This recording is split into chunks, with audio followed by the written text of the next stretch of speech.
Bom dia, obrigada pela presença. Eu sou a Anelisa Ribeiro e quero primeiro agradecer a Academia Mineira de Letras, agradecer aos editores desse livro, a Academia Mineira aqui na pessoa da Inês, e a Inês transmita, por favor, ao Rogério Tavares, presidente da Academia, e toda a equipe. Aqui, os autores até entregaram uma autorização, né? Vai ser filmado, depois vai para o YouTube, e essa é a dinâmica dos eventos da Academia normalmente. Nossa presença aqui tem a ver com um acordo técnico que o Cefet, o Programa de Pós-Graduação em Estudos de Linguagens, tem com a Academia. A gente tem feito muita coisa juntos, algumas parcerias importantes, e antes disso, a gente já fazia essa coleção que abriga agora materialidades do texto, para nossa alegria, uma honra contar com este livro, com vocês, né, com esses autores, com esses organizadores. Esse é o 6º volume da coleção. Tá bom, pegou. Então, a coleção chama Pensar Edição, é uma coleção que deriva de um evento, né? Então, a gente faz o Pensar Edição há alguns anos, uma vez por ano. A partir do evento Pensar Edição Fazer Livro, a gente começou a fazer a coleção Pensar Edição, começou com o primeiro livro em 2018, de lá para cá a gente tem conseguido, esse é o 6º volume, né? Não tem exatamente uma periodicidade, não é nada fixo, as editoras são a Moinhos e a Conta Fios, são editoras independentes, pequenas. A Moinhos é meio mineira, meio cearense, né? Que é o Natan Magalhães, e a Conta Fios é do Pablo Guimarães, que trabalha na Masa também, né? O Tiago trabalha com ele lá, e a gente vem conseguindo fazer na medida das possibilidades dessas editoras independentes. Eu sou a coordenadora da coleção, junto com os dois, e quando Ana e Tiago mostraram essa proposta, nós ficamos muito felizes, foi possível fazer, tem apoio aqui, né, do Pós-Lit, da UFMG, enfim, e a gente só tem a agradecer por mais esse volume, pelo desejo deles de estarem conosco, né, nessa coleção. Então, ela está disponível nos sites das duas editoras, e aqui, né, todo mundo deve estar aqui na saída do auditório. Acho que os autores devem ter recebido já, né? Todo mundo já viu, já pegou, fica todo mundo ansioso pela materialidade. E a gente estava comentando ali fora que, durante a pandemia, ficamos muito incomodados com a falta de materialidade, ou com uma outra materialidade, e que agora, ao contrário, as pessoas ficam perguntando se vai transmitir, né? A gente está meio assim, se quer ir ou se não quer ir, né? Nós vamos agora tudo ter que transmitir, né? Ou nós podemos voltar a fazer eventos presenciais. Então, transitamos aí, né, entre essas dinâmicas. Bom, a Ana Pucci e o Tiago vão se apresentar, vão falar do livro, vão falar dos autores, vão convidar os autores para virem para a mesa. Eu vou sair, vou fazer um outro papel aí, vou tirar foto, né, vou documentar esse evento, e reitero meu agradecimento à presença de vocês e a esse livro, que é uma continuidade muito bonita para a nossa coleção. Obrigada.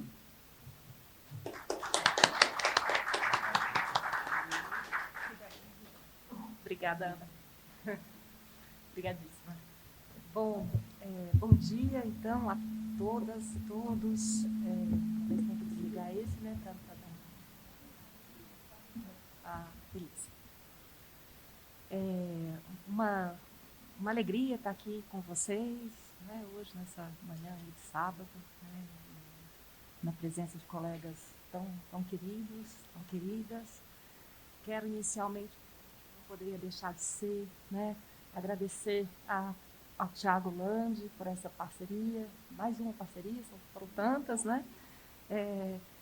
E, claro, aos autores, às autoras, né, que tornaram esse livro possível. E hoje, claro, especialmente aqueles e aquelas que conseguiram estar aqui conosco, né? o Felipe Menezes, a Júlia Arantes, a Mônica de Aquino, não sei se a Samara chegou? Chegou? Ah, está ali. Samara, Tamires Lalesca. Né, vocês sabem, né, desde os nossos encontros lá em 2018, né, muita coisa aconteceu, e uma alegria assim, estar aqui hoje, né, com esse livro em mãos, né, fico muito feliz com essa concretização, né, a gente lá há tantos anos, né, com esse desejo de reunir em livro esses ensaios que partiram dessas discussões que aconteceram lá nessa disciplina de 2018. Então, uma alegria. Quero também agradecer, né, os editores, primeiramente ao Natan Ribeiro, da editora Moinhos, né, ao Pablo Guimarães, da editora Contafios, e a Ana Elisa Ribeiro, coordenadora da coleção, junto com os dois outros editores, que acolheram essa proposta, né, com muito entusiasmo e deram forma e realidade a esse volume que hoje está aqui conosco. Não poderia também deixar de agradecer à Academia Mineira de Letras, né, por nos dar esse espaço para esse debate, que também era uma promessa que né, que surgiu junto com a promessa do LIFA, de fazer esse debate em torno desses trabalhos, né, e por nos receber assim, com tanto carinho. E, sem dúvida, finalmente, não poderia deixar de mencionar o apoio do POSLIT, né, que tornou possível essa publicação também, com um apoio financeiro que veio, né, a partir do programa PROEX da CAPES.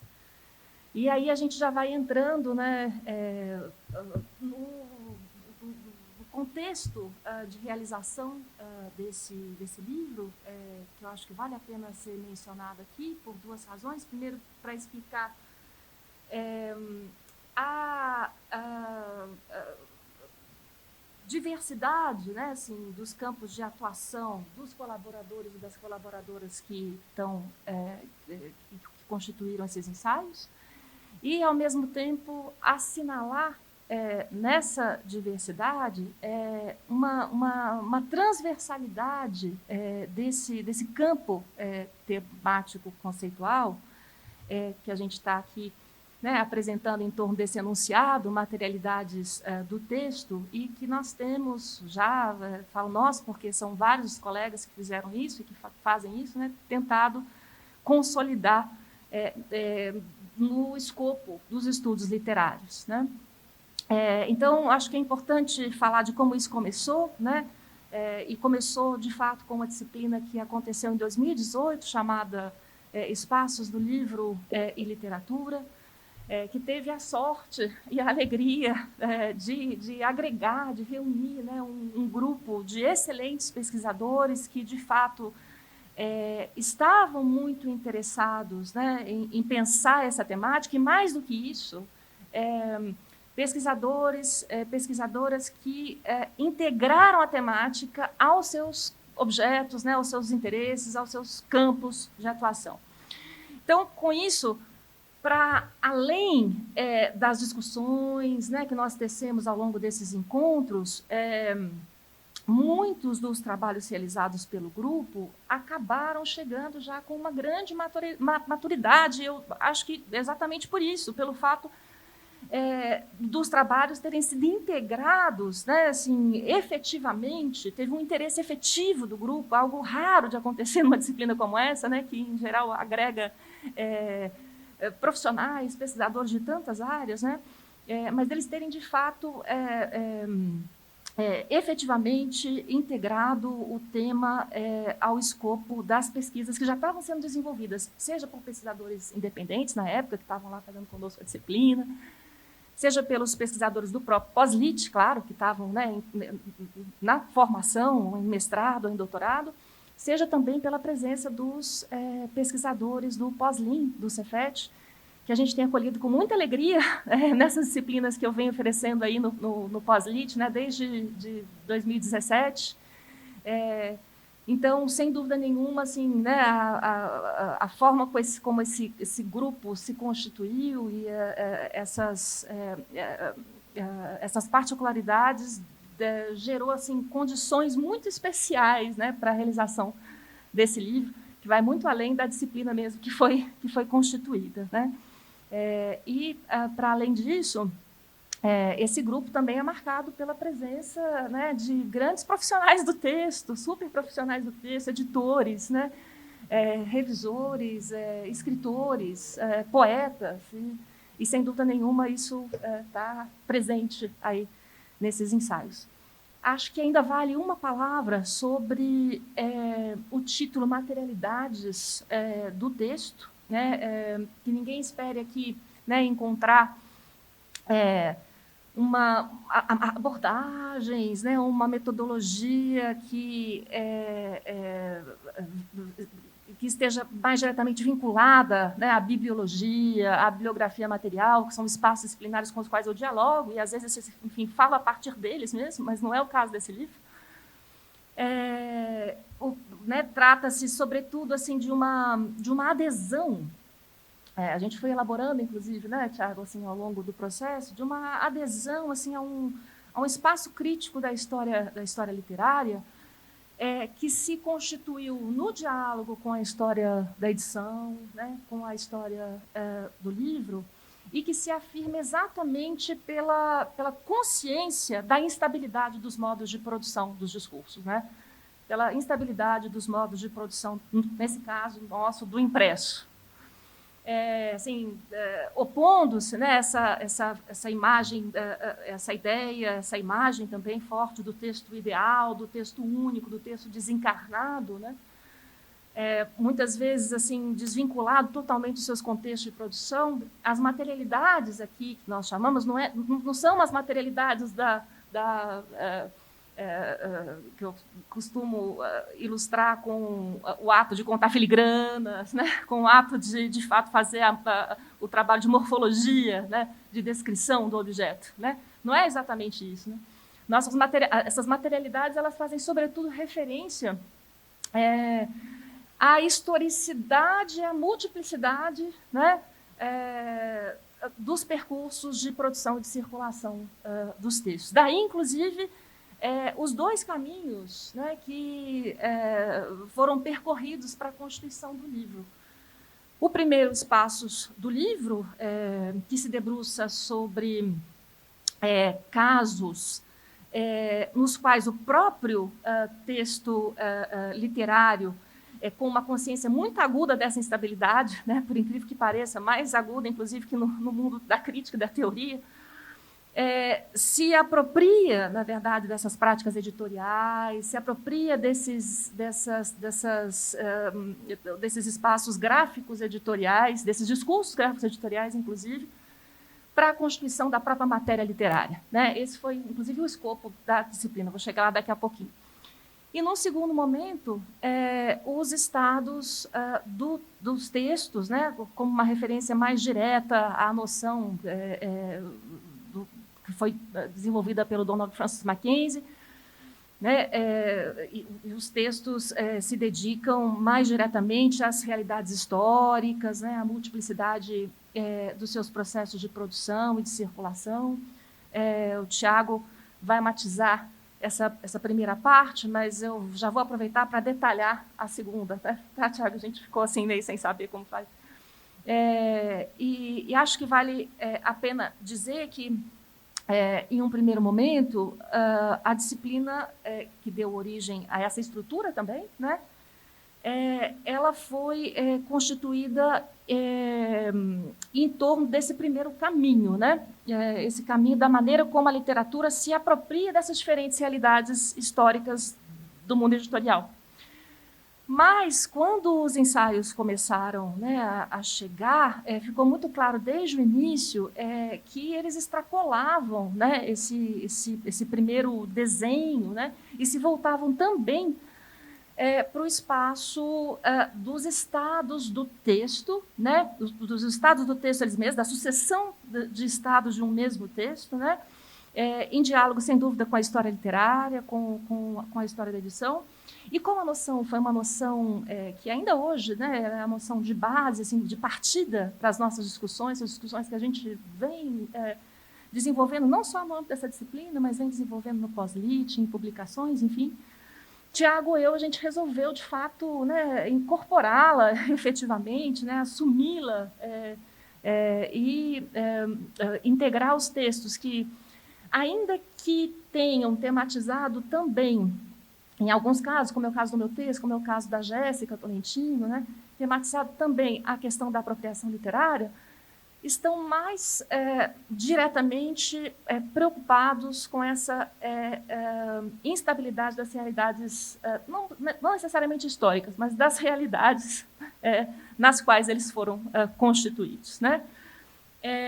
Enfim, daí então a estrutura da segunda parte, que abre inclusive com o meu ensaio, A Febre dos Livros, que apesar de começar com um fragmento muito saboroso, né, do Essa de Queiroz, do livro A Cidade e as Serras, que vai tematizar exatamente a questão dessa febre, dessa doença da leitura que se espraia, né, pelos vários espaços, vários contextos de apropriação da literatura no século XIX.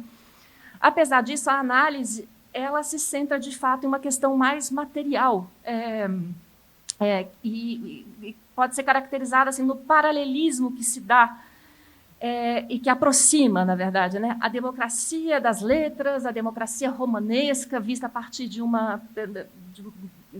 vista pela via, vamos dizer assim, das políticas da literatura, com, na verdade, a multiplicação das formas de apresentação dos textos, que também chegam numa tentativa de quebrar, de romper com a hierarquia da forma estabelecida, né, ao longo de séculos e séculos. Em seguida, o Otávio Campos, e é preciso dizer, ele não está aqui presente, não pode estar conosco, mas é preciso dizer que, além de pesquisador, é também um editor, né? Ele radicaliza, de alguma forma, a discussão sobre os estados do texto, trazendo a questão do estatuto da voz e do corpo, né, na poesia, a partir de um caso específico. Depois, Natália Valentini, que também não pôde estar conosco, em diálogo com a genética dos textos, vai se apropriar, vai, sobretudo, se debruçar, né, sobre alguns fragmentos de escrita do Fernando Pessoa.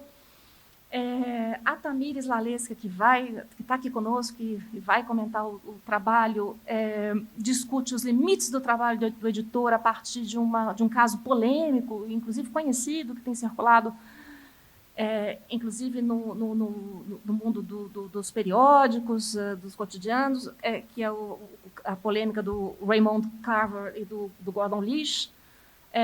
E a Samara Coutinho, que está aqui, finalmente conseguiu estar conosco, que coisa boa,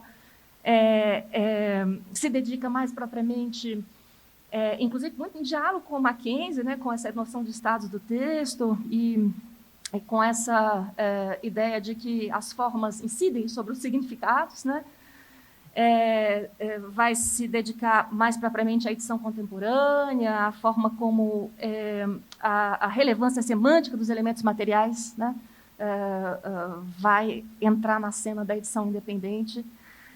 E, finalmente, a Jéssica Tolentino, que, além de elencar, né, e discutir passagens interessantíssimas, saborosíssimas, o Tiago gosta muito do texto, do Sítio do Pica-Pau Amarelo, né, que apontam assim, a representação do livro e da leitura no interior da própria literatura, ela também discute, e de uma forma séria, assim, a partir de casos circunstanciados, né, a maneira como o texto... Muito difícil falar de Monteiro Lobato, tanta coisa, ainda tantos livros, inclusive recentes, assim, que foram publicados, a maneira como o texto expõe o projeto Monteiro Lobato para o livro e para a leitura no Brasil e claro, suas práticas editoriais de difusão. Mas, enfim, Tiago e eu resolvemos fazer esse panorama exatamente para representar os autores, né, que não puderam estar conosco, mas já passo a palavra, então, para você, Tiago, para você fazer a apresentação dessa primeira parte, e aí chamamos os autores, as autoras que estão aqui para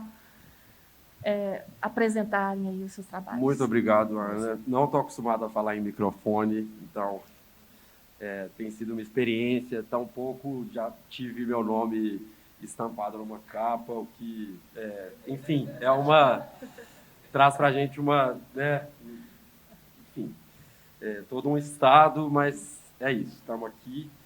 Ana, eu que te agradeço pelo convite. Eu fui aluno da Ana nessa disciplina, né, em 2018, no primeiro semestre, e tive esse feliz convite de ajudá-la a organizar, né? A Ana também foi minha orientadora no mestrado esse que eu concluí em 2020. E, enfim, uma alegria poder também contar com a presença de vocês. Tiramos vocês de um sábado, né, ensolarado, para estarem aqui, então a gente agradece muito. Faço das palavras da Ana as minhas, no que diz respeito aos agradecimentos de todas as instituições e pessoas que estão por trás, né, desse livro. Esse livro foi um livro feito a várias mãos, né, a diversas mesmo, e sem elas ele não estaria aqui materialmente presente. Então, é isso, somos gratos. Então, no que concerne a primeira parte, a Ana fez uma explicação brilhante sobre o projeto, né, do livro, qual é o pensamento e a ideia que está por trás dele, inclusive uma ideia que a gente poderia chamar de política, né? Qual é a política que a gente está propondo para pensar o livro e para pensar a literatura e esses caminhos. Explicou a segunda parte e eu vou ler 2 linhas, talvez um pouco mais que isso. Mas prometo ser breve para tentar dar conta, né, dessa linha narrativa da primeira parte. Vai ser breve. Se o título que escolhemos para a parte 1 é Espaços do Livro, pensemos nesses espaços literalmente. Adentramos um grande salão com 6 portas, ou melhor, 6 livros. A cada capa, uma porta que se abre, o que não deixa de ser verdade para o leitor. E dentro de cada uma, como uma estranha repetição, alguma coisa relacionada ao texto, ao livro, à dobra do livro, ao papel. Eis o que constitui, então, a primeira parte da publicação que hoje lançamos. Cada um dos 6 textos ali reunidos constitui... Cada um dos 6 textos ali reunidos trata de uma obra que, por sua vez, tematiza em seu interior a cultura gráfica, a saber, o amplo espectro de práticas e discursos que concernem ao texto, a sua reprodução, circulação e apropriação. Assim, no meu ensaio, examino o romance Se um Viajante numa Noite de Inverno, do escritor italiano Ítalo Calvino, dentro do qual proliferam-se leitores compulsivos, escritores em crise, uma editora desordenada, páginas mal impressas e mais um punhado de outros espelhamentos. Nos ensaios de Kézia Oliveira, que não pôde estar aqui com a gente, e da Mônica de Aquino, que está aqui, a obra analisada é a da artista visual e poeta Leila Danziger. Em sua vasta produção, o que salta aos olhos é que a fonte de sua criação está sempre girando em torno da matéria escrita. Sejam os jornais que ela paga com fitas adesivas para mostrar o que não vemos, seja o livro da poeta portuguesa que ela lê pelo olhar do filho, sejam os 29 cartões com o alfabeto hebraico, nos quais o que se lê é o mofo do tempo. Estudando os textos de Kézia e Mônica, entendemos que na poeta de Danziger não há divisória entre texto e livro, conteúdo, continente. Tudo é parte de uma mesma coisa, de uma mesma cultura, feita de ideias e de papel, da qual ela é herdeira e nós também. Nos ensaios de Felipe Menezes, que está aqui conosco, e de Breno Fonseca, que infelizmente não pôde estar, ele provavelmente está convidado nesse momento, está de Covid. O que une esses ensaios dos dois, é o fato de que ambos examinam a fundo um gênero textual que originalmente não se concebeu para a literatura, mas acabou, por algum motivo, alcançando esse status. Felipe se debruça sobre o bestiário e Breno sobre a enciclopédia. O primeiro traça um caminho histórico dos bestiários, da Alta Idade Média até a contemporaneidade, que é responsável, esse caminho, por transformar radicalmente o gênero, dos propósitos moralizantes em seus primórdios, ao tratamento estético e lúdico posterior. O que é interessante aqui é que tal câmbio se deve fundamentalmente à circulação das ideias e à sua apropriação ao longo do tempo, instâncias essas que são fundamentais para essa proposta intelectual da sociologia dos textos, das materialidades e dessa crítica literária secular, entre aspas, que é essa crítica que leva em consideração, em larga medida, o livro e o seu entorno, né?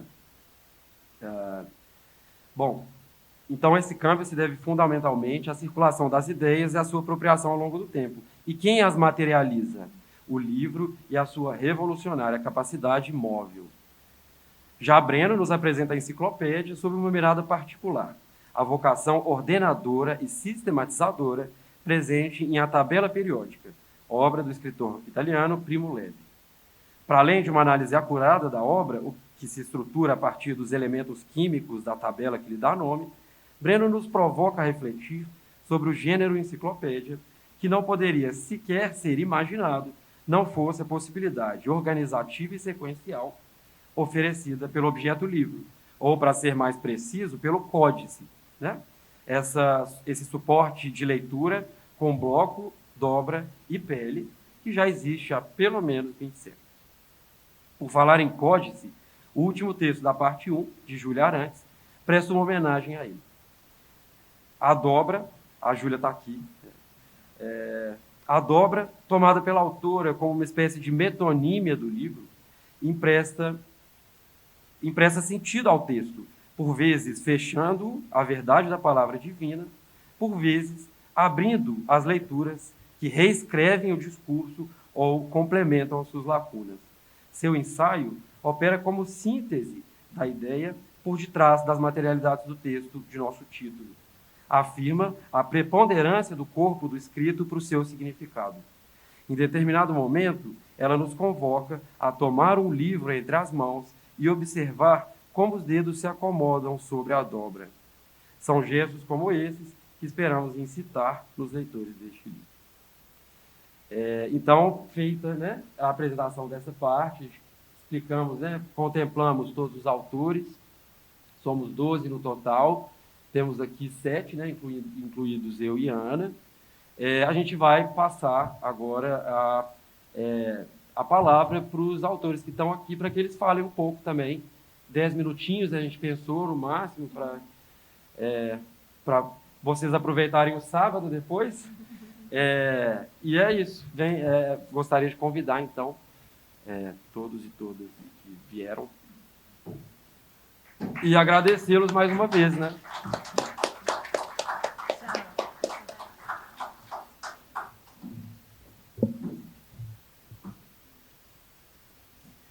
A gente vai começar, então, essa rápida exposição pela ordem dos textos no livro. Acho que também vai ser uma forma interessante da gente ir... Eita. Nossa Senhora. É uma forma da gente ir também construir essa narrativa, né? Começar pela ordem, porque aí o pessoal vai entendendo também um certo caminho assim, do livro.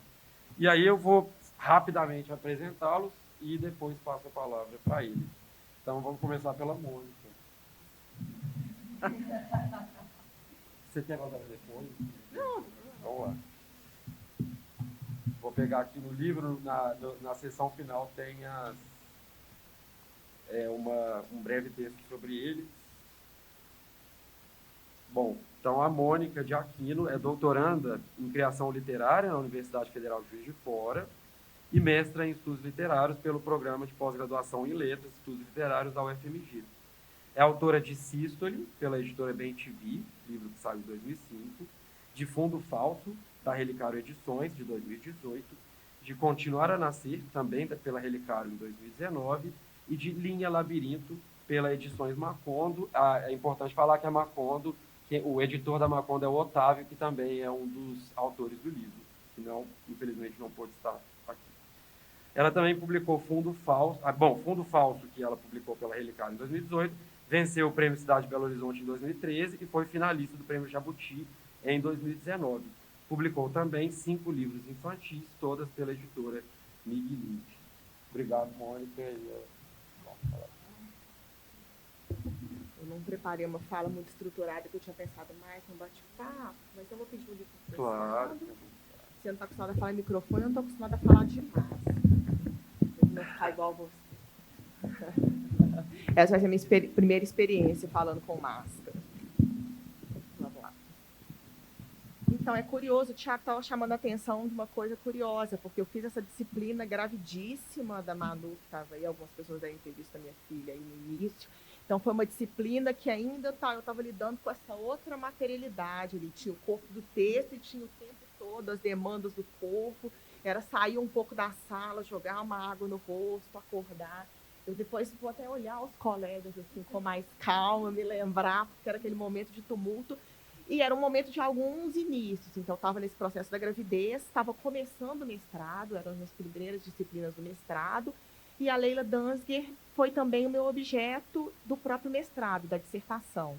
O título da dissertação é Mofo em Floração, uma poética da leitura em Leila Dansger. Então, o trabalho transita exatamente em torno dessa questão da leitura, pensando sempre muito a materialidade, porque a leitura está na base do trabalho dela, tanto no trabalho plástico quanto na poesia. O texto da Késia, que antecede o meu, que também discorre sobre a autora, enfoca mais o trabalho plástico, e eu falo um pouco dessa transição, de como todas aquelas características que estão no trabalho dela como artista plástica, a gente consegue encontrar também na poesia. Ela estreia na poesia um pouco mais velha, acho que já ali quase com 50, quando já era uma artista bem consagrada nas artes plásticas. E a poesia começa um pouco com uma espécie até de comentário do processo plástico, mas mais do que uma prosa de ateliê, é realmente uma poesia muito boa, muito consistente e que reflete também esse processo ali de pensar sempre a própria produção, o próprio trabalho e reproduzindo essa questão de como a leitura está na base. Um dos trabalhos dela nas artes plásticas, que é bem paradigmático disso, que o Thiago até fez referência, é um trabalho a partir do decalque de jornais, uma das principais séries. As principais séries estão nesse livro Diários Públicos, sobre o qual a Késia fala. Ela descasca os jornais, decalca como as fitas, fica apenas a sombra da imagem, ela deixa algumas imagens que ela quer destacar e sobre elas carimba versos. Tem algumas séries muito relacionadas ao Paul Celan, que é um poeta ali com o qual ela dialoga o tempo todo e que é assim, central no trabalho dela, tanto na poesia quanto nas artes plásticas. E ela defende muito, ela tem também textos sobre o próprio trabalho, é uma artista que sempre está refletindo sobre a própria produção. E tantos críticos que falam desse trabalho dela, quanto ela própria, colocam muito essa questão do apagamento com destaque para uma ou outra imagem, como uma forma de resistir à questão das notícias vertiginosas que são um pouco feitas por o esquecimento. Eu devia ter trazido os livros dela, já estou profundamente arrependida, talvez eu vá ali pegar o celular e achar algum poema. Mas ela tem, por exemplo, ela tem uma série de trabalhos a partir dessa questão dos jornais, em que ela destaca uma frase relativa ao submento, não, palavra, gente, que eu inventei agora, do oceano. E ela tem um poema muito bonito em relação a isso, que parece que ela resgata, de certa forma, esse trabalho, e que ela escreve a partir de uma notícia de jornal, que tem uma baleia encalhada, e do lado uma mulher ali se bronzeando. Normalmente a foto é muito forte, lembra um pouco aquela ideia dos Inocentes, do Leblon, do Drummond, e nessa mesma página de jornal, notícia, outras tragédias. Então, ela diz, no caso do texto, ela comenta isso de uma forma em que ela destaca exatamente essa discrepância e esse absurdo. Tem ali uma baleia encalhada, esse absurdo da baleia encalhada, o poema chama Fato Bruto, e tem ali no início, a partir de uma notícia do jornal, no Globo e a data. como que a gente acaba se mobilizando menos por essas imagens quando a gente olha apressadamente num jornal que tem ali tantas outras coisas. E aí no poema ela fala disso, né, que é uma baleia encalhada mereceria crônicas de espanto, e no entanto a mulher está ali se bronzeando e nem percebe, né, o fato bruto, o que é aquela baleia. E ela sempre relaciona, isso é uma coisa muito importante do trabalho dela, sempre relaciona a outras memórias de tragédia. E um dos fios condutores é a poesia exatamente do Paul Celan. Nesse poema, por exemplo, ela retoma a bomba de Hiroshima. Em vários momentos ela retoma questões da Shoah. E é muito interessante como que tem sempre essa memória de leituras, que é também uma memória histórica. Ela sempre volta em leituras. Então tem, por exemplo, um outro poema também escrito a partir de uma notícia de jornal, que é o assassinato de um ativista num encontro do G8, que chama Para Carlo Giuliani, foi um ativista assassinado num encontro, agora não estou me lembrando da cidade. Em Gênova. E ela escreve exatamente sobre esse impacto do jornal ali na casa dela, e faz ali um paralelo, retoma o assassinato do Pasolini, retoma um poema da Wisława Szymborska como o poema inicial do século. Então tem sempre isso, é sempre um misto, assim. O que mobiliza ela como absurdo nos fatos, nas tragédias, está sempre atravessado também pelas leituras, por notícias, por livros que aquilo evoca, por outros poemas. E é interessante, uma coisa muito interessante para pensar a materialidade, é que, ao mesmo tempo, não é só essa leitura compreendida no sentido mais estrito de leitura, aí, a decodificação do texto. A leitura também é sempre a leitura também das marcas do corpo. Então, esse poema que o Tiago cita, o Jockey, ele já começa com um diálogo, né, o título Jockey. O título Jockey, ele remete ao título do poema, do livro da Matilde Campilho, uma poeta portuguesa. Só que nada que trata do livro em si, ou de um poema da Matilde. O que ela aborda é a leitura do filho, era um livro do filho, então ela fala de pegar esse livro, de ver ali tickets de metrô dentro. Vou ler, né? Acho que é interessante ler um poema para passar essa ideia. Chama Jó. Enquanto leio, tickets de metrô de uma cidade estrangeira insistem em cair das páginas do livro, e eu os recolho no mesmo lugar, páginas 112, 113, porque o livro tem a dedicatória da autora, para Davi com um abraço. Caligrafia que se expande nas verticais, ocupando toda a folha de rosto. E ler um livro escolhido, comprado, amado, levado em viagem por meu filho, para quem sempre é desde 1996, implica uma narrativa paralela, pautada pela espreita de indícios. O que teria ele imaginado ao ler sobre invernos, albatrozes, punhais? Vestígios ínfimos de seu percurso pelas páginas expandem minha leitura como hiperlinks para lembranças de quando ele começou a nomear o mundo. Você é feliz, mamãe? Perguntou certa vez. Respondo sim, sem hesitar. E aqui vocês estão só ouvindo a leitura, mas é interessante que tem itálicos, tem um trabalho ali com a mancha gráfica, é curioso também, ela sempre trabalha esse espaço. E acho que por esse poema dá para perceber como o que ela trata como leitura é mais do que a leitura do texto, a leitura das marcas corporais do filho, a leitura do que ele deixou ali dentro, a leitura do momento, o que ele estaria vivendo quando leu aquilo, a dedicatória que a autora fez para ele, né? Qual é essa caligrafia, o tamanho, a extensão. E a leitura para ela é sempre isso também. É o outro poema que o Tiago cita aqui também sobre os cartões. Aí tem uma questão importante aí também, cultural, um dado, ela é judia. O pai era um exilado, então, um migrante. Então é interessante pensar também o que representa o livro para a cultura judaica. Então ela não é uma judia do ponto de vista religioso, mas o livro é muito central para a cultura judaica. Essa questão da volta e da releitura e do comentário sobre um livro ali fundamental, no caso a Torá. E na dissertação eu trabalho isso também como um dado, como essa volta constante, como esse processo de escrita, sendo uma continuação da leitura e sempre um comentário, uma volta, uma retomada. É uma artista super interessante, eu sou a primeira a falar preocupada com o tempo. Então, 2 minutinhos, tá?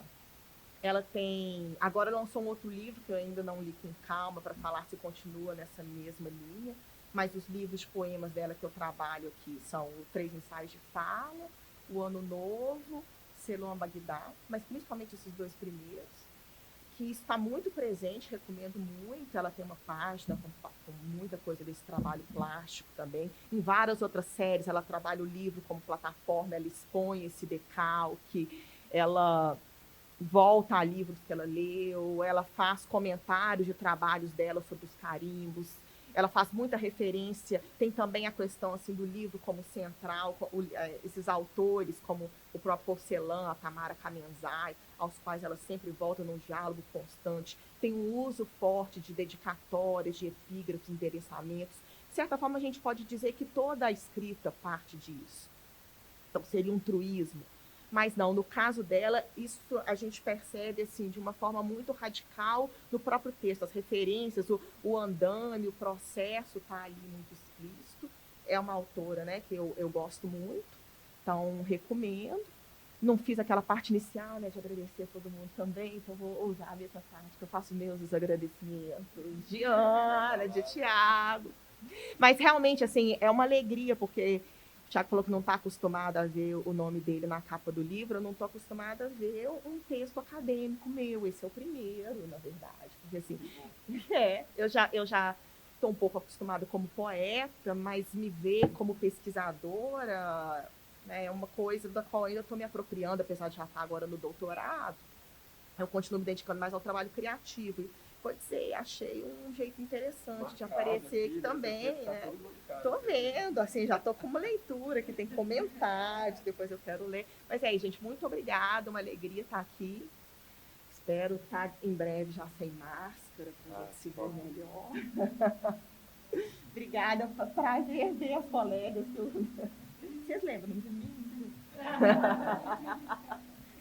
O filho, a sua filha, ela tem a idade, né, do livro desde quando ele começou como embrião. Então, digamos que ele tá aí também ajudando a entender. Né? Eu lembrei quando, na sua exposição, do livro Cadernos do Povo Brasileiro, né, publicado pela Elicário, que tem uma exposição dela que chama Perigosos, Subversivos e Sediciosos, que o livro também é central, assim, e ela também, claro, vai propor loops reflexivos sobre o livro, constantes, né? Tem uma biblioteca, mas os livros são pregados na parede, e ela usa numa outra parede retratos de pessoas que tentaram resistir à ditadura militar, mas infelizmente por algum motivo sucumbiram, e aí ela pega esses retratos e coloca em cima dos retratos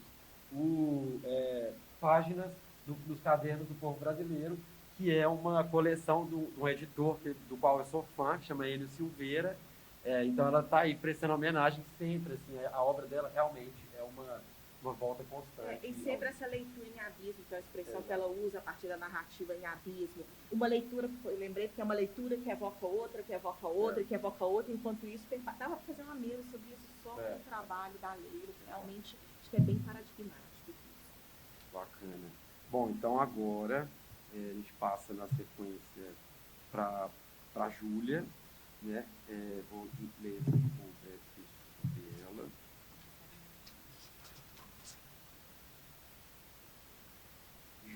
Júlia Carolina Arantes, mestra em estudos literários pelo Pós-Lit, da UFMG, na área de concentração Teoria da Literatura e Literatura Comparada. A sua dissertação teve como objeto de estudo as obras plásticas e literárias de Nuno Ramos. Bacharel em Letras pela mesma instituição. Desde 2017, oferece oficinas de curta e longa duração em literatura e escrita criativa. Júlia, então, aqui ó, esse microfone está funcionando.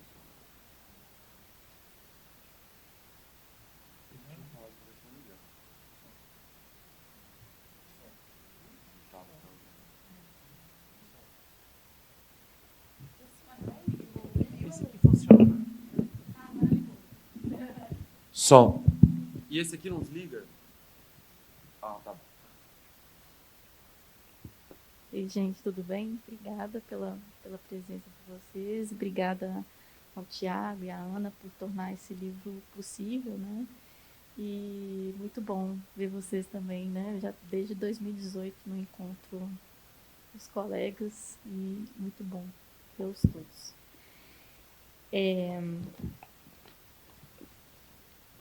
Bom, quando eu peguei, eu tô achando estranho, Thiago, a sensação de falar no microfone, eu compartilho com você. Né?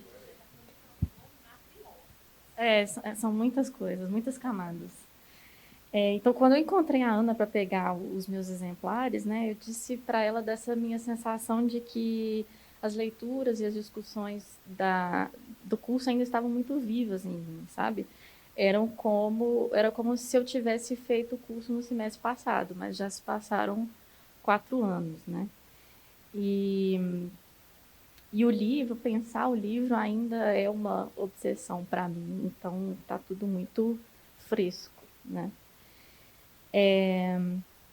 Ao mesmo tempo, enquanto eu reli o meu texto, né, para o encontro de hoje, e li em estado de livro, né,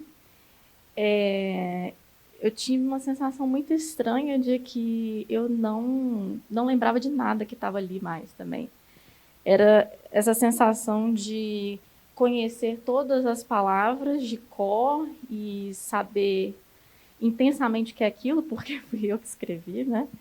Mas, ao mesmo tempo, uma sensação desconcertante de que eu não lembrava daquilo. Era como se outra pessoa tivesse escrito aquele texto. Não sei se vocês também partilham dessa sensação, depois de um tempo, de escrever algo. E, então, preparando o texto, né, relendo o texto em estado de livro, não mais uma página do Word, no computador, em estado do manuscrito, fiquei sentindo falta daquele cursor do Word pulsando intermitentemente, me dando a liberdade de trocar uma palavra de lugar, mudar um pronome, e, enfim, já não era possível mais fazer isso. Né? E essas sensações que eu experimentei lendo o texto falam muito diretamente do texto de fato que eu escrevi, né? Que todo o texto, o seu sentido é alterado a depender de onde esse texto foi escrito, né? Então é muito diferente eu ler o meu texto em livro e ler o texto numa página no Word e ler o texto se ele tivesse, sei lá, pichado, uma frase pichada na faculdade de letras, né? Seria outra coisa. E o que me interessava nesse texto era justamente identificar as especificidades do livro, né? do códice, e como essa materialidade afetava o sentido. Né? E eu me dediquei, como o Tiago falou de um jeito muito bonito, justamente na dobra, né? E nesse gesto de experimentar a dobra, né? O fechamento e a abertura do livro, a passagem das páginas, né? Isso me interessava muito. Então, quando a gente pensa o livro fechado, né? Como esse que a gente tem em mãos, o livro ele é uma tecnologia incrível, né? Que ele pode ser empilhado, ele pode ficar nas estantes, um ao lado do outro. Ele é muito portátil, né? A gente pode ler no ponto de ônibus, pode carregar na bolsa. E além disso, esse caráter físico, né, do fechamento, ele diz respeito também ao caráter do sentido, esse efeito de verdade que o livro nos dá. Né? E eu pude experimentar isso lendo o meu texto, né, e folheando ali os dos colegas, que eu ainda não tive tempo de ler, mas que conheço em estado de fala, né, de apresentação dos trabalhos. Então, assim, se está no livro, então é verdade, né? Eu li o texto assim, tá, beleza. E aí, essa sensação, né, de novo, de sentir que eu não tinha escrito aquilo. E esse efeito de separação, ele aumenta, né, quando o texto está no livro. Porque o livro também passa essa sensação de solidez, de confiabilidade, né? E os paratextos, né, também nos fornecem essa ideia de fechamento do livro. Então, o autor, o título, né, a dedicatória, a epígrafe, o projeto gráfico, tudo isso nos dá essa ideia de esse efeito monolítico do livro, né, do fechamento. E eu brevemente no texto também falo do paratexto autor, né, que também configura essa ideia de fechamento do livro. E também experimentei isso, essa sensação de olhar aquela assinatura, né? E no livro está Júlia Carolina Arantes, e eu esqueço que eu tenho nome duplo, né? Que eu sou Júlia Carolina. Então, esse estranhamento ainda fica mais evidente, porque não parece muito que sou eu ali, mas também é, né? E esse autor, não como a autora de carne e osso, né? Mas aquela assinatura que está ali, que dá esse efeito de fechamento de uma obra, né? De um texto, de um livro. E agora falando um pouco da abertura do livro, né, que eu também experimentei, foi que todo texto ele é um tecido de citações, né, e todo texto está sempre referenciando um outro texto, mesmo que seja sem aspas, né, a gente está sempre fazendo referência a outros textos, outros autores. Então, essa multiplicidade está sempre encerrada no livro. E o livro é uma máquina cheia de lacunas, né, que ela oferece aos leitores para que eles para que eles entrem por essas frestas, né, e se apropriem daquele sentido também.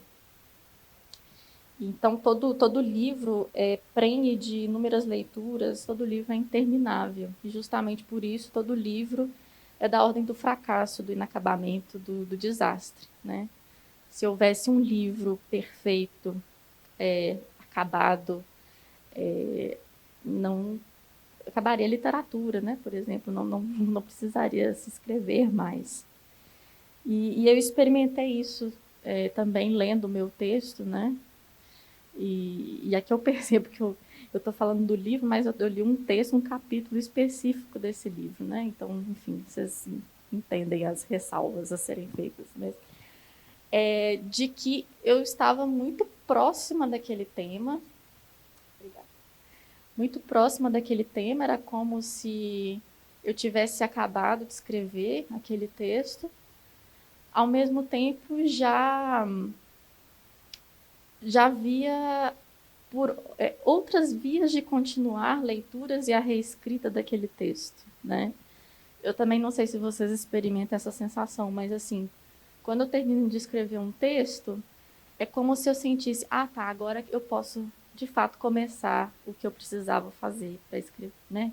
A escrita agora pode começar, mas não, né? Ali o ponto final foi colocado, então podem surgir outros textos e tudo mais. Então, de novo, essa ideia da abertura, né, do fracasso, do inacabamento.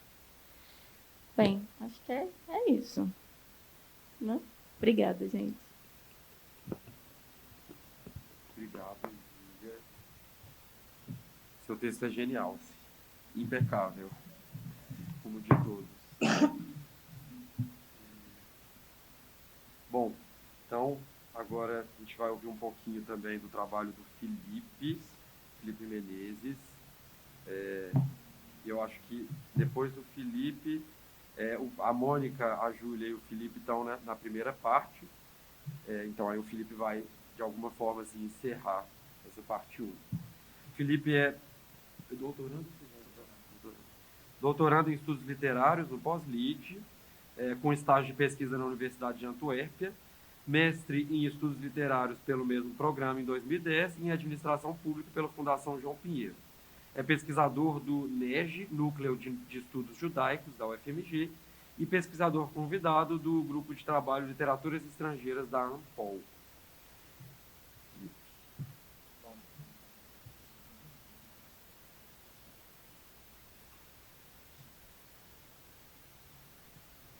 Oi. Bom dia, agradeço a presença de todos. Agradeço a professora Ana e o Tiago, que um trabalho belíssimo, de bom gosto, que ficou. Esse livro ficou maravilhoso. Muito obrigado, porque ficou lindo esse livro. Bom, o meu trabalho é sobre bestiários, é uma obsessão que já tem alguns anos, principalmente em si, os animais na literatura e animalização e tal, é uma obsessão minha já de estudo e pesquisa há alguns anos. Bom, eu trouxe meu trabalho preparado para a leitura. Os bestiários, aproximações contemporâneas. A intenção classificatória, como uma continuidade do ato de nomear e organizar o mundo à volta, possui a característica da arbitrariedade e da convenção social. Michel Foucault teoriza sobre o ato de classificar por meio de um panorama das histórias, das ideias e das ciências, discutindo como se deram as diferentes soluções de classificações dos seres vivos. Num contexto anterior às classificações possibilitadas pelo iluminismo e pelo espírito descartiano, o filósofo lembra a obra do naturista do século XVI, Aldrovandi, seu bestiário, no qual um ser vivo era esse ser mesmo, no interior de toda a rede semântica que o ligava ao mundo. O mundo onde a separação entre a observação, o documento e a fábula não existia. Os bestiários seriam, assim, uma forma de classificar estabelecida nessas redes de sentidos, concedendo espaço para uma representação concisa e categórica de diversas semânticas semelhantes. Segundo a definição no Dicionário de Literatura Medieval Galega-Portuguesa de Ettore Finazzi Agró, os bestiários são listas de animais das mais variadas espécies, e não necessariamente existentes, catalogados segundo as suas próprias propriedades naturais e seus valores simbólicos. Produto de uma cultura rigidamente classificatória, os bestiários, juntamente com os herbários, lista de ervas, flores e plantas, e os lapidários, compilações de pedras e de fósseis, representam muito bem a tendência que a Idade Média herdou das épocas anteriores para interpretar o mundo natural como uma manifestação exterior de uma realidade superior e distinta, da qual a realidade real seria um simples epifenômeno. Essa tendência de entender o mundo como resultado de uma realidade superior, apontada por Finazzi Agró, pode ser explicada pela necessidade da Igreja de combater as práticas de religiões não cristãs, que ainda estavam disseminadas entre a população medieval. Mas os aspectos físicos dos bestiários, como desenhos e iluminuras, e a multiplicidade de informações sobre os animais, asseguram sua popularidade pelo tempo. Os bestiários contemporâneos e as demais obras que deles se originam têm a característica comum. Os animais são instrumentos dos quais os escritores se valem para expor suas ideias, pensamentos e compor suas obras. São diversas as produções artísticas que relêem os bestiários. Os autores tributários dessa herança escrevem seus livros não em conformidade com a prosa pseudocientífica ou moralizante dos primeiros bestiários, mas com outros usos, alguns inclusive somente em função de uma retomada lúdica do gênero. No ensaio Bestiários, Aproximações Contemporâneas, que está nesse livro, percorre textos em formato de verbetes ou coletâneas de poemas, nos quais os bestiários se constituem como modelos, e onde os aspectos curiosos e maravilhosos dos animais, que povoam o imaginário humano desde tempos imemoriais, se apresentam no mesmo contínuo jogo de poder no qual o homem tenta de várias formas classificá-los, organizá-los, dominá-los. Esses bestiários evidenciam a multiplicidade, recriando e reinventando seu gênero, para o acesso às memórias de infância, como nos livros autobiográficos A Idade do Serrote e Poliedro, de Murilo Mendes, e os bestiários de Maurice Genevois, em poemas, sonetos e quadrinhas, como O Bestiário ou Cortejo de Orfeu, de Guillaume Apollinaire, ou O Que é a Verdade, poemas de Bícios, de Ted Hughes, bem como nas canções que compõem os dois LPs A Arca de Noé, de Vinícius de Moraes e Toquinho, ou nas inventivas máquinas de criação de seres imaginários, como em Jorge Luiz Borges, Júlio Cortázar e Miguel Torga. Assim, o presente ensaio procura apontar como essa longa tradição dos livros com os animais, que foi deixada de lado pela zoologia moderna, constituída nos empuxos do positivismo, passa a figurar como um estilo apropriado pela literatura, a prosa, a poesia e mesmo a música popular.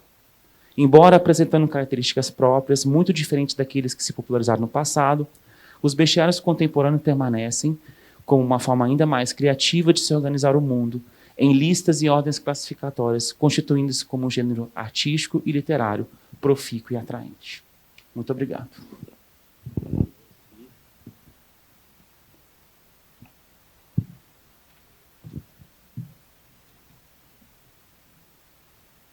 Obrigado, Felipe, pela sua exposição. Então, agora a gente passa para os autores da segunda parte. Vamos começar pela Tamires e aí depois, em seguida, a Samara. Tamires, Valesca. A Tamires, ela é mestra em estudos literários pelo Pós-Lit, graduada em letras com bacharelado em edição e licenciatura em português pela FALHO, FMG, e exerce atividades que abrangem a elaboração e a edição de livros didáticos e de itens para avaliações de aprendizagem e avaliações sistêmicas. Obrigada. Também não estou acostumada com o microfone. Então, bom dia a todos, a todas. Com muita alegria que eu estou aqui. Agradeço muito a Ana e o Tiago por me possibilitar também, né, essa experiência. Eu trabalho com edição já tem uns 6, 7 anos e eu estou muito acostumada a ver o meu nome ali no livro, né, principalmente livro didático. O nome pequenininho ali, editora Tamires. E é a primeira vez que eu vejo o meu nome aqui como, né, escritora de um ensaio. E eu queria, né, contar para vocês que essa experiência tem sido muito boa, né, para mim. Então, vamos lá. O meu ensaio é intitulado, né, As Intervenções de Gordon Lynch nos Contos de Raymond Carver. Análise de 2 versões de Tanta Água, Tão Perto de Casa. Então, o ensaio ele apresenta reflexões sobre 2 versões desse conto, né, do Raymond Carver, e faz toda uma análise também de cartas trocadas entre o Raymond e o Gordon Lynch, que foi o editor, e como que as intervenções, né, as supressões do Gordon, elas potencializaram a vinculação do Raymond Carver ao minimalismo. Né? O minimalismo é um estilo que é caracterizado ali pela economia, né, de enredos, economia de descrições, e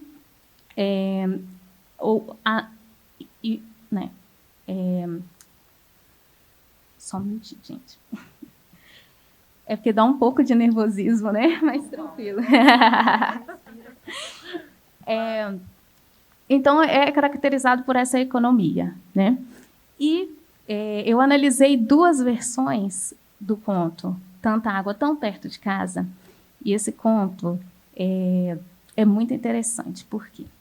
Porque, na primeira versão, as 2 versões elas foram publicadas pela Companhia das Letras, né? E nas 2 versões a gente consegue ver assim claramente o que foi retirado, claramente o que foi alterado, né? A versão que fez mais sucesso, né, que foi mais divulgada nos Estados Unidos, né, que é a versão que tornou ali o Raymond Carver conhecido, né, como esse escritor minimalista. Ela foi publicada aqui numa coletânea que é 68 contos, né, do Raymond Carver, da Companhia das Letras. E a outra versão, que é uma versão completa, né, conforme o autor, né, ele desejava, inclusive isso, e eu vou explicar um pouco mais para frente. Essa versão ela foi publicada também, né, pela Companhia das Letras, mas no livro chamado Iniciantes, em 2009. O conto, né, Tanta Água Tão Perto de Casa, ele basicamente narra o estado da personagem, né, e narradora chamada Claire. E a Claire, ela está passando ali por um desafio mesmo no casamento por conta de um momento que marcou muito ela, que foi o fato de o marido dela ter ido viajar com mais 3 amigos, né, num final de semana para poder, né, se divertir. E nesse acampamento que ele foi fazer com os colegas, eles encontraram um cadáver boiando, né, num rio. Em vez de eles avisarem, né, as autoridades ali de imediato, eles decidiram aproveitar o momento. E no 3º dia, quando eles já estavam, né, teriam que retornar para suas casas, eles avisaram, né, as autoridades. E isso impactou bastante a Claire. E o conto é basicamente sobre isso, né, sobre essa repercussão, sobre as reflexões que ela começou a fazer. No conto, a versão não editada pelo Gordon Lynch, a gente percebe que as supressões, né, de vários momentos ali do diálogo, né, entre o casal potencializou um caráter de frieza no marido. Então, a gente começa a perceber ali nesse conto uma agressividade passiva, né? Um homem que não está querendo reatar, ele não se preocupa. Então, essas intervenções potencializaram a história, né? Agora, quando a gente vê a versão não editada, a gente percebe essa tentativa de reatar o relacionamento, de se justificar. Nós percebemos também mais informações sobre o crime, né? Nós percebemos outras questões também, né, com vários excessos ali de diálogos. O Gordon, além de fazer, né, as supressões, ele também substituiu muitos diálogos por ações. Então, por exemplo, no final desse conto, eu vou dar um spoiler. No final do conto, na versão não editada, tá, pelo Gordon, a Claire, ela faz a seguinte reflexão. Ela fala, acho que nada vai mudar.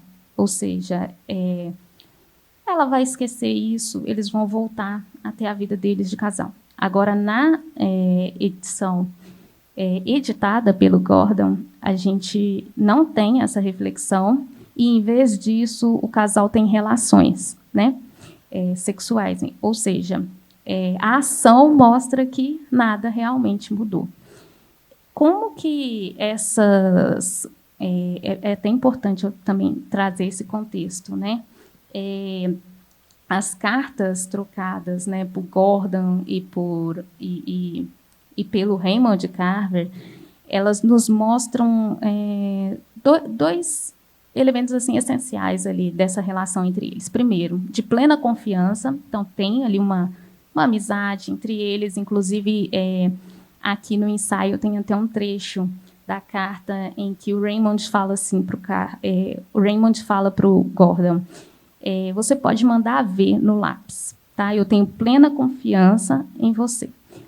Mas a gente também vê um outro lado, que é ele se sentir acuado, o Raymond, né? Se sentir acuado, se sentir mal por conta das inúmeras intervenções do Gordon. Então, há textos que foram suprimidos de 40% a 70%. Né? Então, por exemplo, esse Tanta Água Tão Perto de Casa, na versão não editada, né, pelo Gordon, a gente tem ali em torno de 27 páginas. Agora, na do Gordon, né, editada, a gente tem 8 páginas. E a gente percebe, né, toda essa questão polêmica. A recuperação, também é importante falar isso, a recuperação dessa edição não editada, ela se deu em meio a 2 acadêmicos, né, da Universidade de Indianas.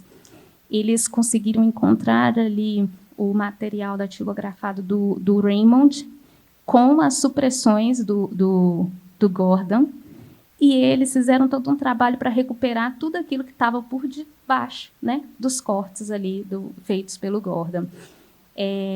A viúva Tess Gallagher, ela também é importante porque ela revelou ao The New York Times que o marido dela tinha vontade de publicar uma versão ali completa, né, sem aquele tanto de cortes feitos.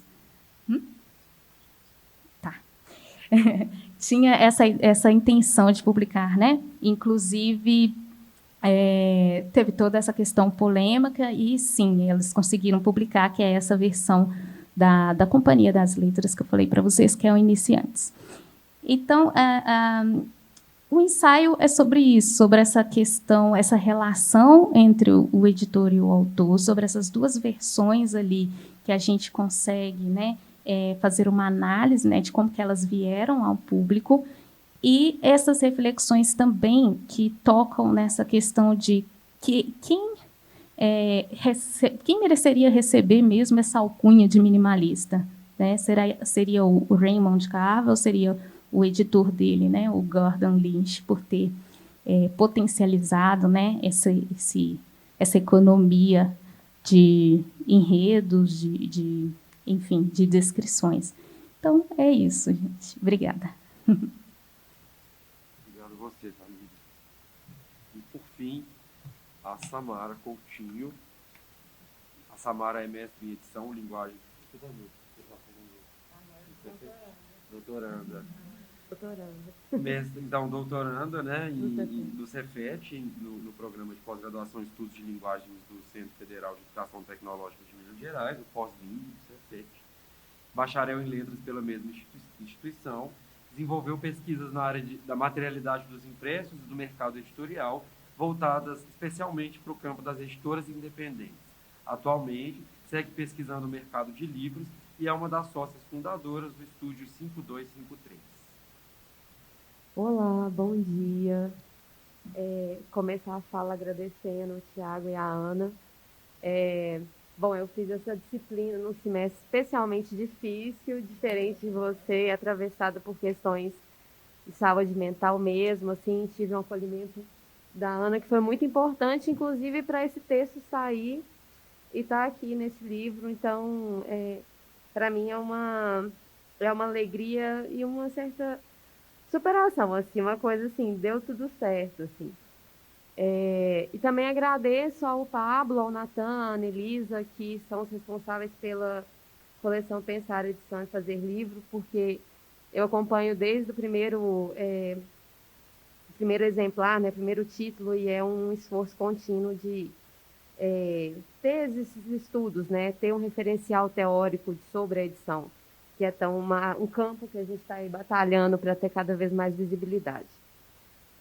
Bom, e o meu artigo, ele chama Editoras Independentes, a materialidade diferenciada na era da concentração editorial, e a minha ideia principal foi trazer, bom, primeiro a discussão das editoras independentes, que me era muito cara à época, porque foi meu tema de TCC, foi meu tema do mestrado, agora no doutorado eu estou tangenciando um pouquinho, mas...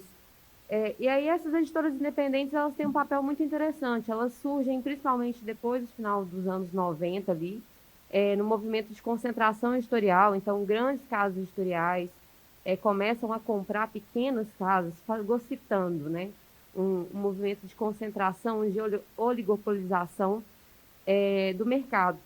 Isso faz com que a bibliodiversidade, que é um conceito muito caro aos editores independentes, que é um conceito proveniente do Chile da década de 90, um grupo de editores chilenos cunham ele, né? Bibliodiversidade vindo da biodiversidade voltada para a área dos livros. Então, o que acontece? Tem todo esse movimento das editoras independentes de fomentar a bibliodiversidade, justamente indo na contramão do movimento de concentração que as grandes editoras fazem à medida que vão comprando as pequenas. Isso, às vezes, é uma prática muito predatória. Isso pode levar muito a uma busca muito forte ao lucro E assim, a economia, sempre livros mais baratos, formatos mais baratos, e uma coisa de muito voltado para o lucro pecuniário, para o monetário. E às vezes falta esse cuidado de pegar um autor iniciante, falta o cuidado de pensar minorias e dar espaços e visibilidade para elas. Então, a bibliodiversidade ela fala muito a respeito disso, de inclusive temas, gêneros textuais que às vezes não são tão rentáveis, grandes editoras não publicam.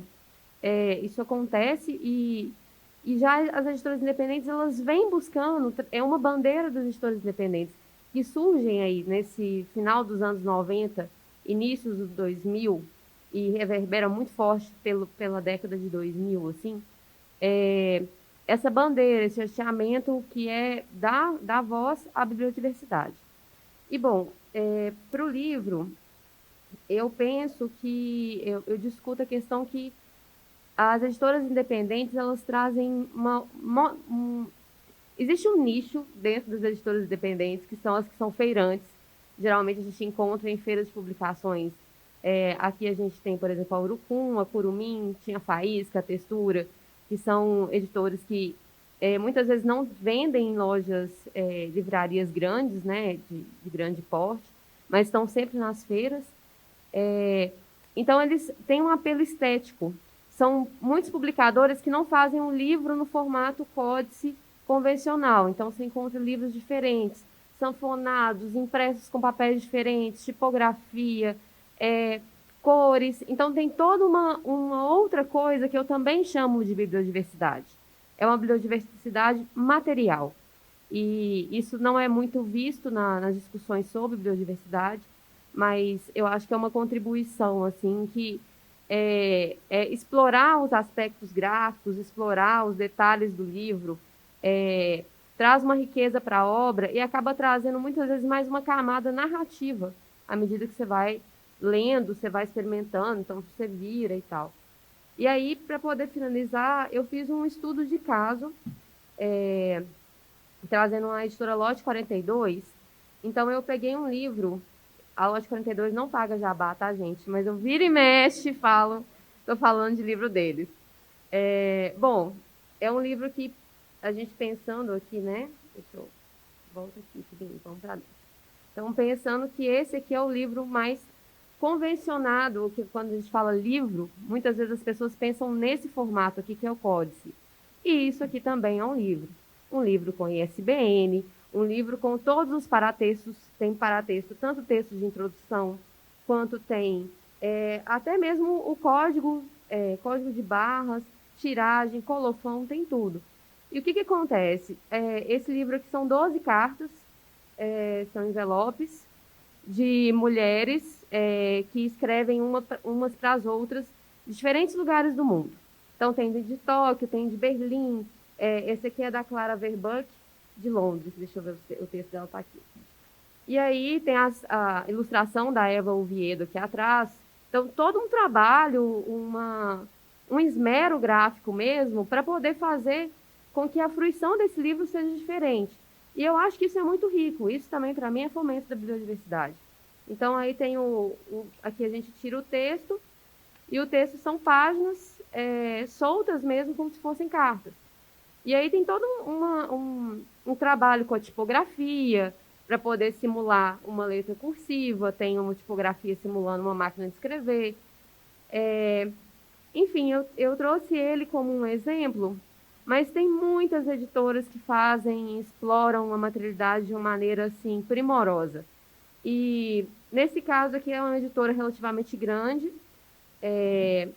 Esse livro foi feito com tiragem offset, ou seja, não é tão manual, tão artesanal, mas nas feiras de publicação independente é muito comum a gente ver editoras que fazem intervenções mesmo, manuais, tem todo um cuidado, cada exemplar é muito único.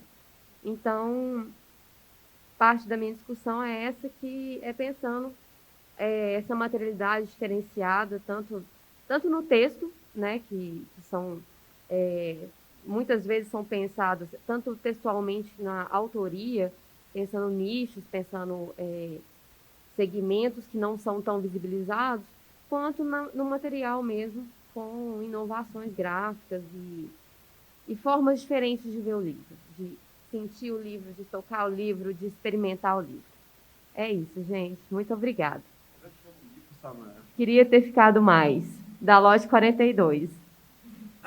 Deveriam me pagar pela propaganda. Muito obrigado. Alguém quer fazer algum comentário, alguma pergunta? Tem alguma dúvida?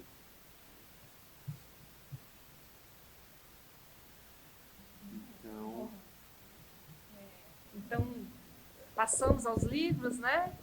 E queria finalizar agradecendo mais uma vez a Ana Elisa Ribeiro, ao Natan, ao Pablo, pela oportunidade de publicar esses textos finalmente reunidos aí, nesse livro, cuja edição, de fato, né, ficou foi muito bem feita, e a gente está feliz assim, com o formato, a gente está ainda no momento fetiche, pegando. Então, muito obrigada pela presença de todos vocês, obrigada aos autores, às autoras que aqui estão, e pelo trabalho que desenvolveram. Queria ler o título dos textos dos autores que não puderam vir. Sim. Bom, tem o sumário, né? Ele começa com a minha apresentação, da Ana, que chama As Materialidades da Edição. Aí tem o meu texto. O da Késia se chama Da Materialidade em Diários Públicos, de Leila Danziger. Depois passamos para o da Mônica, o da Júlia, do Felipe e do Breno. O Breno não pôde também estar. Se chama A Obstinação Enciclopédica de Primo Levi em A Tabela Periódica. Parte 2. O texto da Ana, A Febre dos Livros. Depois a gente passa para Ler o Livro de Reclamações, O Corpo que Vibra, que é o texto do Otávio Campos. E em seguida, Leituras e Desleituras de Manuscritos Pessoanos, O Corpo, o Tempo e as Imagens da Escrita, da Natália Valentini. E por fim, depois passa para o da Tamires da Samara, e por fim, o último texto se chama O Livro, a Leitura e a Edição, um projeto lobatiano, da Jéssica Tolentino. É isso, muito obrigado. Obrigada. Vocês também vão poder manusear o livro, né? Assim, independente de tudo, poder manusear o livro, os livros estão lá fora. Muito obrigada. Olha, Sônia.